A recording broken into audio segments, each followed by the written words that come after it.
Hi friends, welcome to Kanikayal channel. இன்னைக்கு நம்ம சேனல்ல முட்டை பெப்பர் ஃப்ரை எப்படி பண்றது பார்க்கலாம். அதுக்கு வந்து நான் ஒரு 5-6 முட்டை வேக வச்சு பாதியா கட் பண்ணி வச்சிருக்கேன். இந்த பக்கம் வாணல்ல வந்து எண்ணெய் ஊத்தி கடுகு போட்டுருக்கேன். கடுகு நல்லா பொரிஞ்சிருச்சு. நான் மசாலா என்ன மசாலா எடுத்து வச்சேன்னா இது வந்து குழம்பு மிளகாய் தூள் 1/2 ஸ்பூன், தனியா தூள் 1/2 ஸ்பூன், இது மிளகு சீரகம் ரெண்டும் சேர்த்து அரைச்சது. இது வந்து 1 ஸ்பூன் எடுத்துருக்கேன். இப்போ கடுகு பொரிஞ்ச உடனே இதாக கூட நம்ம முட்டை ஆட் பண்ணிக்கலாம். இந்த மாதிரி எல்லா முட்டையும் ஆட் பண்ணி சும்மா அந்த எண்ணெயிலே ஒரு கலரி விட்டு நம்ம எடுத்து வச்சுருக்க மொத்தல மசாலாவும் ஆட் பண்ணிக்கிறேன். இந்த மசாலாவுக்கு தேவையான சால்ட் இதை ஆட் பண்ணிக்கிறேன். இப்போ நம்ம தண்ணிலாம் எதுவும் ஊற்றலாம். அந்த எண்ணெய் 1 ஸ்பூன் ஊற்றணும். அதிலே அப்படியே கலரி விட போகிறோம்.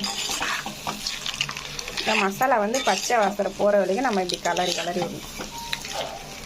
உடையாமல் கலரி விடணும் ஃப்ரெண்ட்ஸ்.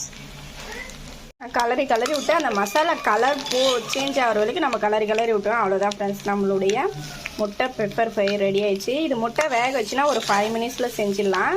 ரொம்ப ஈஸி. Thank you friends.